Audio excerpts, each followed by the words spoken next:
전기를 배우고 익히고 공부한 지도 벌써 20년이 넘었습니다. 자, 그 과정에서 어려움도 사실은 많았습니다. 너무 어려웠어요, 전기가. 그런데 이제 저도 하나의 의미 있는 발자취가 되고자 합니다. 전국의 수많은 전기 교육자 여러분들은 여러분 스타일대로 하세요. 저는 이렇게 갑니다. 전기 라디오 방송 이제 시작합니다.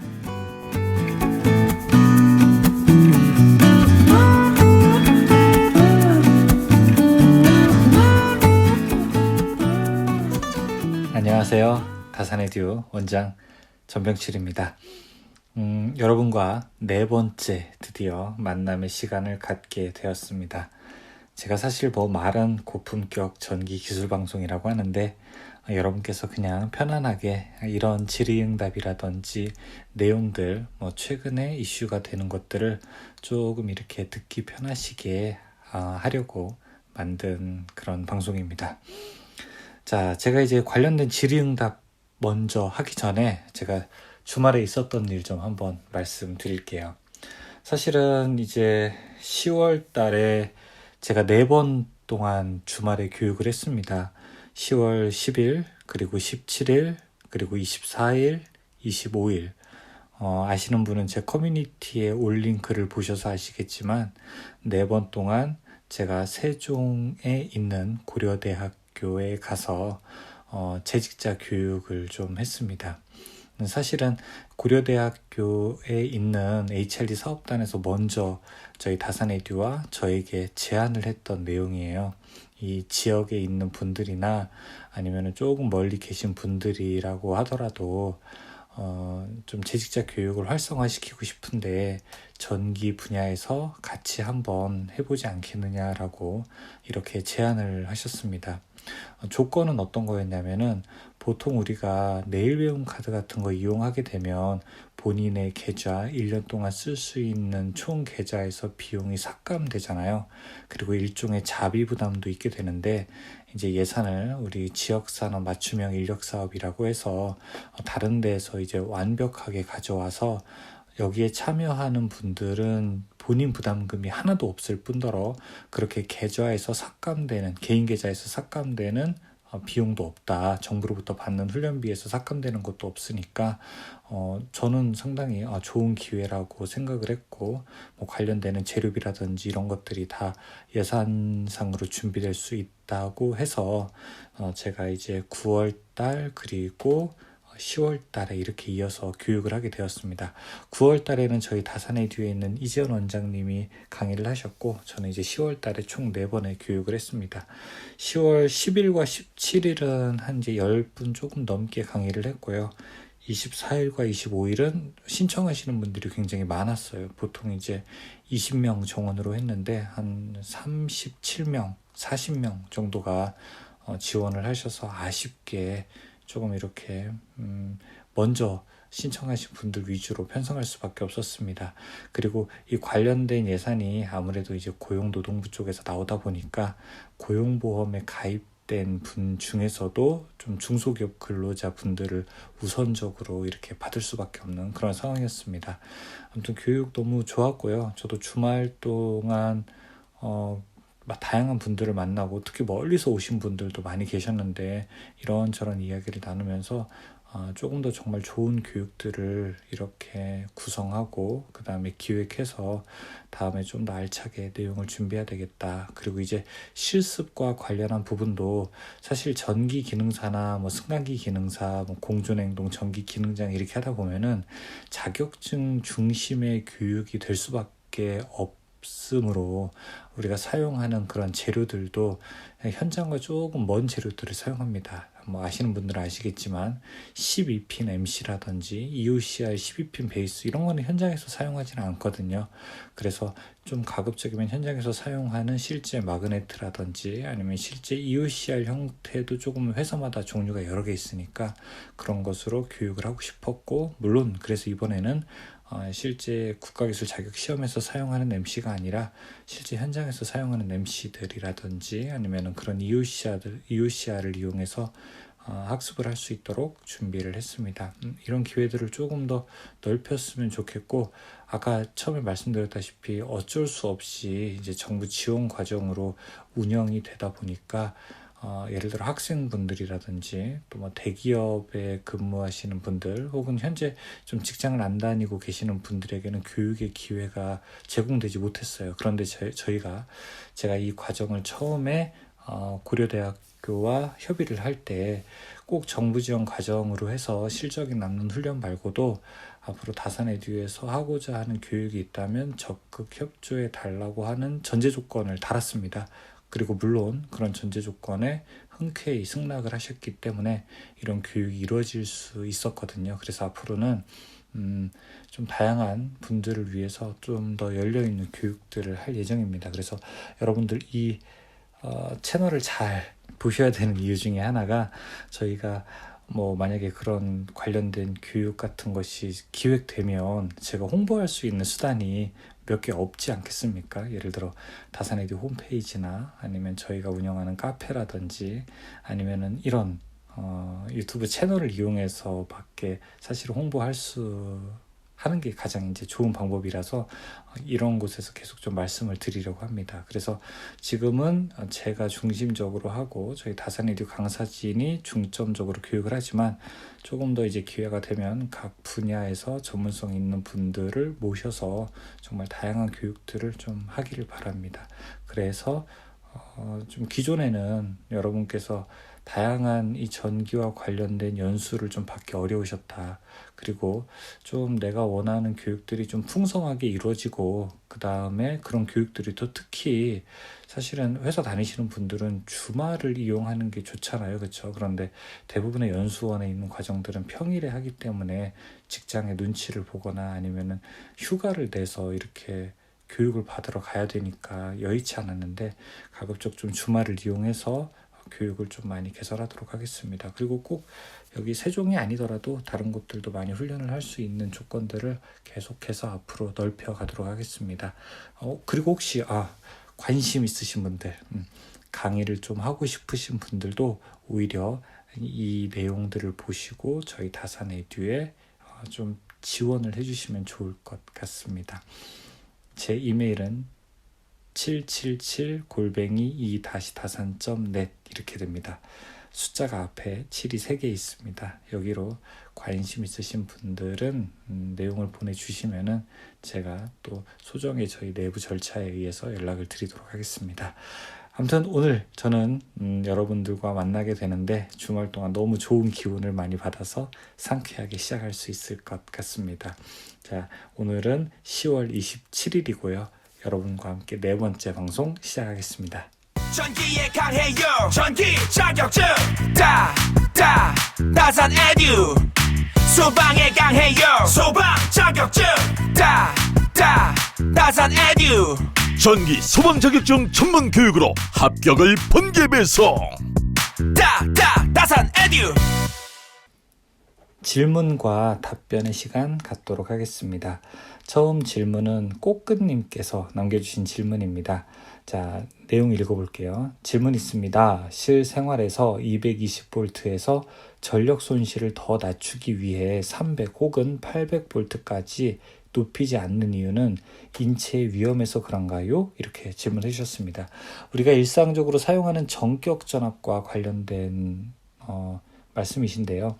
이 전압을 왜 더 높이지 않느냐, 더 높이면 당연히 손실이 더 줄을 수 있는데 왜 더 높이지 않는지 이렇게 물어보셨습니다. 사실은 송배전 전압은 굉장히 지금 높은 상태입니다. 잘 아시다시피 34만 5천에서 76만 5천까지 사용을 하고 있고, 그리고 배전 전압도 22,900까지 사용을 하고 있죠. 사실상 전기의 손실은 송배전에서 주로 크게 일어나기 때문에 이미 송배전 같은 경우에는 전압이 높게 만들어져 있습니다. 하지만 우리가 사용하는 실제 전기 기계기구들은 이렇게 높게까지 사용을 하게 된다면 아마 우리 집에 들어오는 배선의 굵기라든지 아니면은 절연을 위한 다양한 장치들이 훨씬 더 수준이 높아야 될 것입니다. 일종의 절연 등급이 높아진다, 이렇게 표현을 할 수가 있죠. 그래서 220V로 올리려고 하는 것도 우리가 10년, 20년이 아니라 거의 한 30년 정도의 노력을 통해서 완벽히 이루어낸 것처럼 쉬운 건 아니었습니다. 또 전기 제품을 만드는 제조 회사들도 220V에서 전압이 높아지게 된다면 다양한 전기 제품을 다 만들어야 되고 또 소비자들이 그것을 기꺼이 구매해 줘야 되는데 그런 거는 단기간에 만들어지기는 어렵겠죠. 그래서 저는 사실 우리나라가 지금 110에서 220으로 승합 사업을 완료한 곳만 하더라도 어떻게 보면은 세계적으로 좀 보기 드물게 단시간에 잘 해냈다고 보고요. 이제 아마 220에서 더 높은 이런 전압을 만들어내는 공측 연합을 만들어내는 것은 아마 거의 어렵지 않을까. 아마 제가 살아있는 동안은 쉽지는 않을 거라는 그런 생각을 하게 됩니다. 왜냐하면 이런 것이 비단 그냥 경제적인 이유만으로 바꾸는 것이 아니라 사실은 사회, 경제, 그 다음에 정책적인 거, 정치적인 거, 문화적인 거 이런 것들이 모두 다 공감대가 이루어져야지 바뀌는 것이기 때문에 어떤 이 전압의 경제적인 논리로서 사회적 공감대를 완벽하게 이루기는 쉽지 않아 보입니다. 그래서 어쨌든 저는 220V라고 하는 전압 제도가 꽤 오랫동안 갈 거라고 생각을 합니다. 다음에는 선진윤 님께서 남겨주신 글이에요. 승강기 기능사, 전기 기능사 있으면 면제되는 과목이 있나요? 그러니까 승강기 기능사 또는 전기 기능사가 있을 때 면제 과목에 대해서 물어보신 것 같습니다. 면제 과목이라고 하는 제도는 어느 한 자격증을 딸 때 그 자격증에 여러 개의 필기 과목이 있게 되는데 그 자격증을 최종 취득하게 되면 다른 자격증을 딸 때 동일한 과목은 보지 않아도 되는 다른 자격증 동일한 등급을 보게 될 때 과목을 일부 면제해주는 제도를 우리가 과목 면제 제도라고 합니다. 잘 아시는 것처럼 전기 분야에서는 전기 기사와 전기 공사기사, 전기 산업기사와 전기 공사 산업기사가 과목이 서로 무려 4개의 과목이 같게 됩니다. 그래서 이것은 서로 상호 면제되는 조건이 있죠. 예를 들어 전기 기사 자격증을 따게 되면은 5개 과목이 전기 자기학, 전력공학, 전기 기기, 회로이론, 그리고 전기 법규인데요. 자, 이 중에 전기 공사 기사에서도 4개의 과목이 겹치게 되죠. 그리고 하나 전기 자기학 대신 전기 응용이 들어가기 때문에 여러분께서 만약에 전기 기사 자격증을 실기까지 다 합격하신 다음에 전기 공사 자격증을 취득하고자 할 때에는 필기 4과목을 보지 않고 필기 1과목만 보게 됩니다. 이때 필기 한 과목은 전기 응용만 보게 되고요. 이 전기 응용 20문제만 풀고 나오시면 됩니다. 그 중에 12개가 맞으면은 60점이 되어서 합격이 되는 거죠. 그러나 물론 이제 실기는 과목 면제 대상에 해당되지 않아서 실기는 다 보셔야 됩니다. 이렇게 면제되는 과목이 있는지 물어보셨는데 아쉽게도 승강기 기능사나 전기 기능사는 이렇게 상호 면제되는 과목은 없습니다. 좀 아쉽죠. 이건 이제 나중에 산업기사나 기사를 볼 때 여러분께서 받으실 수 있는 혜택이 될 겁니다. 다음은 룰랄라랄라랄이라고 하시는 분께서 남기신 글입니다. 전기공학과 졸업하고 군 생활을 좀 했더니 거의 노 베이스 수준의 기능사 자격증조차 없네요. 기사를 목표로 공부하려고 하는데 어디서부터 어떻게 해야 할까요? 라고 질문하셨습니다. 제가 예전에 저에게 일주일만 시간을 주세요라고 하는 영상을 남긴 적이 있습니다. 대략적인 내용은 뭐냐면요. 여러분께서 만약에 전기 기사나 전기 산업기사 자격증을 준비하려고 하는데 전기를 처음 공부한다면 제 강의, 전기 기능사 강의를 한 일주일 정도만 한번 보시기를 바란다라고 하는 마음을 담았습니다. 꼭 책을 사지 않아도 괜찮아요. 책을 사지 않아도 영상만으로도 어느 정도 이해가 되실 테니까 그 영상에 있는 내용을 좀 한번 봐주십사 하는 마음을 담았습니다. 왜냐하면 자, 기사 자격증이나 산업기사 자격증이 필요한 거는 제가 알겠어요. 그리고 그 자격증을 도전하시려고 하는 건 알겠는데 일단 그 용어가 뭔지는 알고 가야 될 거 아니에요. 그러니까 예를 들어 내가 마라톤을 42.19km를 뛰려고 하는 건 알겠는데 그걸 하기 전에 먼저 기초 체력은 있으셔야 될 거 아니에요. 그 부분을 바로 저는 이 전기 기술자 초급 과정인 전기 기능사를 한번 거쳐가기를 바라는 마음을 담고 있습니다. 여러분들을 절대 그 자격증을 도전하시는 분들을 절대 비하하려고 하는 게 아닙니다. 오히려 도와드리고 싶어서 그래요. 왜냐하면 기사 자격증은 여러분 대학교로 치면은 대학교 3학년, 그 다음에 4학년 정도가 치르는 자격증입니다. 대학교 1, 2, 3학년을 마쳐야 본격적으로 기사 자격증을 응시할 수 있는 자격이 주어지게 됩니다. 그러면 대학교 1, 2, 3학년 보게 되면 우리가 그냥 전기과 그냥 다니는 거 아니잖아요. 그쵸? 3년 동안 정말 많은 용어라든지 수식이라든지 이런 거를 접하면서 다니게 되는데 전기 기사 과정에서는 아쉽게도 그런 용어들을 혹은 단어들을 쉽게 풀이할 수 있는 시간적인 여력이 없습니다. 여러분께서 만약에 전기 기사 자격증을 보려고 하는데 오의 법칙도 쉽게 설명 안 해준다고 좀 서운해 하실 수 있는데 근데 그거는 또 맞지 않아요. 그 자격증을 준비하시는 분들은 오의 법칙을 쉽게 설명할 수 있는 시간적 여유가 없고요. 그리고 만약에 시간적 여유가 없는 대학생들이 보거나 전기를 조금 아는 분들이 만약에 그 강의를 보게 되는데 그 강사가 너무 쉬운 얘기를 계속 오래 끌게 되면은 오히려 그 강의를 보는 수준이 조금 있으신 분들, 초급 과정은 이미 넘으신 분들은 더 항의를 많이 하게 됩니다. 그래서 저희도 강의 수준을 정하게 될 때 주로 전기산업기사나 전기기사는 아주 쉽게 강의하는 데는 어느 정도 한계가 있습니다. 그래서 만약에 여러분께서 그 강의를 들으시는데 조금 어려울 정도의 초급이다라고 하게 되면 정말 일주일 혹은 한 10일 정도만 초급 과정인 전기 기능사 과정을 한번 들으셔야 전기 기능사는 전기에 대해서 한 번도 배운 적이 없는 분이라고 가정하고서 강의가 시작되거든요. 그래서 그 눈높이에 딱 맞춰서 강의가 진행되기 때문에 아마 공부하시는데 조금 더 도움이 될 겁니다. 그래서 만약에 지금처럼 기능사 자격증도 없고 전기공학과를 졸업했는데 완전히 다 모른다라고 하면은 기사 공부하기 전에 워밍업으로 기초 체력을 좀 다진다라고 하는 그런 생각으로 조금 스트레칭 하면서 본격적으로 운동하기 전에 몸 푼다고 생각하고 저는 전기기능사 필기 과정 한번 들어보시길 권장합니다. 혹시 시간이 없다면 전기 이론이랑 전기 기기만 들으셔도 괜찮습니다. 또 어차피 설비 같은 경우에는 그냥 특별한 용어를 모르더라도 학습하는 데 지장은 없기 때문에 이 관련된 내용을 한번 들으시기를 저는 권장드립니다. 다음 장영복 님께서 남긴 글입니다. 만약에 부하 측에서 전기가 공급되면 원판이 반대로 돌 수가 있습니까? 반대로 돈다면 계량값도 줄어들 수 있을까요? 태양광 발전 설비가 설치되어 있으면 양방향 계량기가 없어도 계량기 값이 발전량만큼 거꾸로 돌아가는지가 궁금합니다. 라고 남기셨습니다. 네, 사실상 계량기가 거꾸로 돕니다. 우리가 사용하는 계량기가 여러분 이렇게 원판이 쭉 돌아가는 그런 유도형 계량기 있잖아요.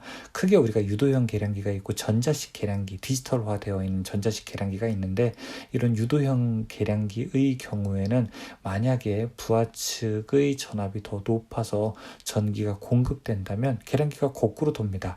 그러나 실제로 우리가 그런 발전기를 사용하는 곳에서는 이런 유도형 계량기보다는 전자식 계량기로 조금 더 정밀한 값을 우리가 측정할 수가 있게 되는 것이죠.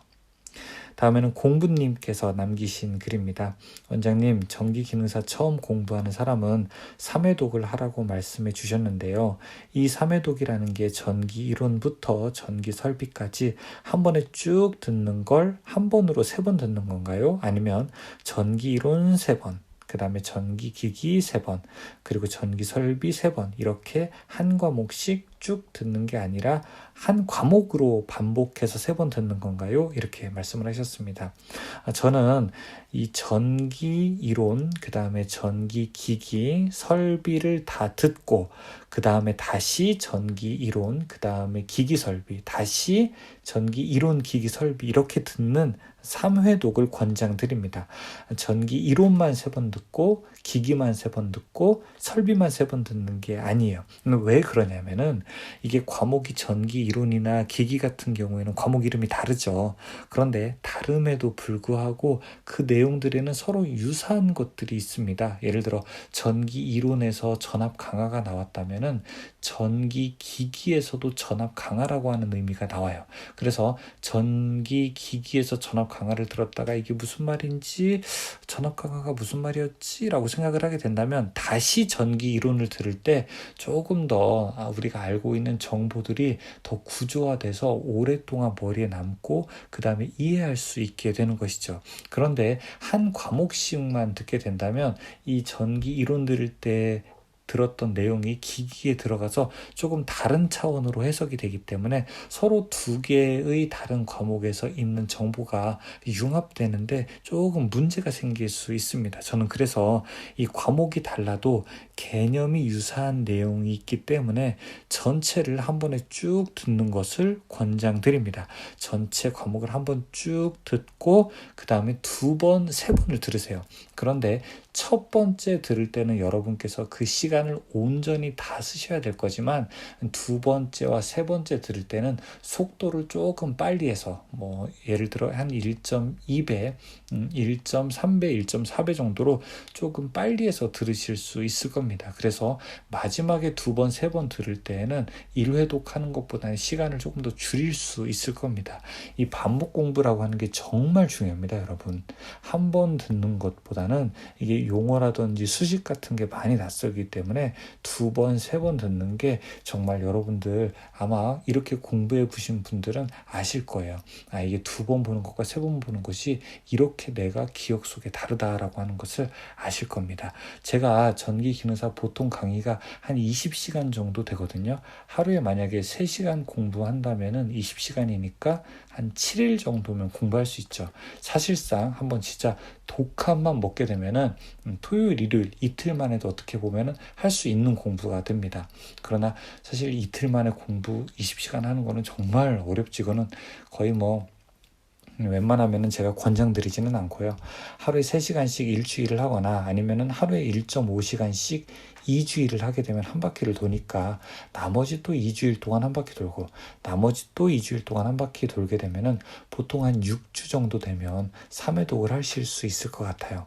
그래서 여러분들이 이렇게 반복하다 보면 확실하게 두 번째 듣고 그 다음에 세 번째 들을 때 이게 내용이 내가 다르게 다가오는구나. 내가 이렇게 이해하고 있구나. 내가 이만큼 다음에 무슨 얘기 할지 정도 아는구나라고 하는 그런 자신감도 생기실 것입니다. 확실히 달라요. 한 과목, 두 과목, 세 과목 이어서 들으세요. K.A. 리 님께서 남기신 질문입니다. 강사님, 영상 잘 시청하였습니다. 이거 기능사 실기 처음부터 끝까지 한 번에 보기라고 하는 영상에 남긴 글이십니다.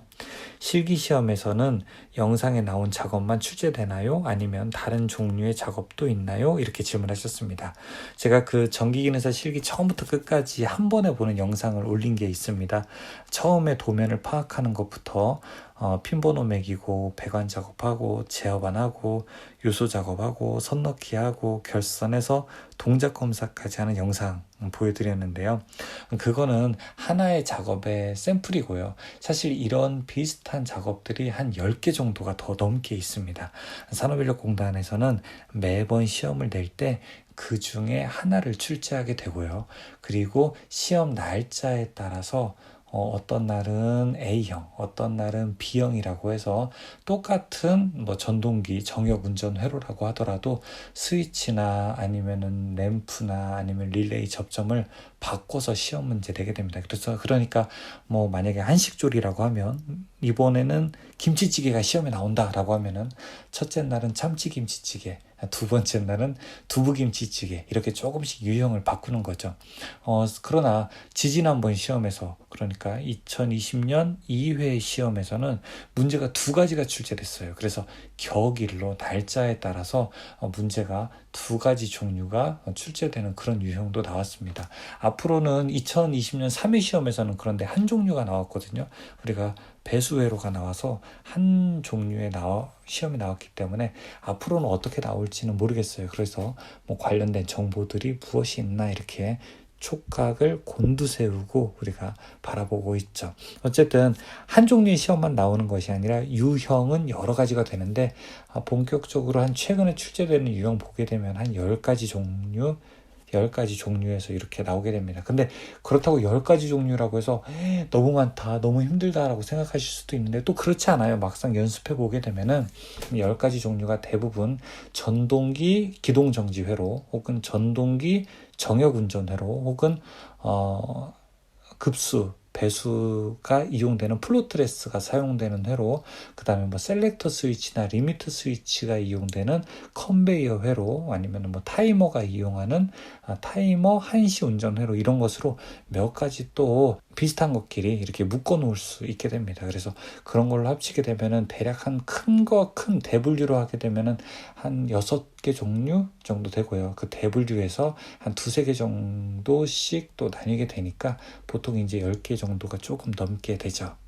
오늘은 여러분들께 주말에 있었던 그런 재직자 훈련과 함께 질의응답 시간을 갖게 되었습니다. 이 강의만 하고, 음성 강의만 하고 예전처럼 실무와 관련된 이야기는 안 해주시나요? 라고 생각하실 수도 있는데요. 오늘이 10월 27일 아니겠습니까? 10월 27일 이제 저녁 7시에 강의가 또 올라올 겁니다. 그래서 제가 그때 실무와 관련된 내용들 여러분께 보내드려야 되는 중요한 정보가 있다면 꼭 다시 영상을 찍어서 같이 병행할 예정이니까 여러분들께서 그런 내용도 잘 이렇게 살펴봐 주시기 바라겠습니다.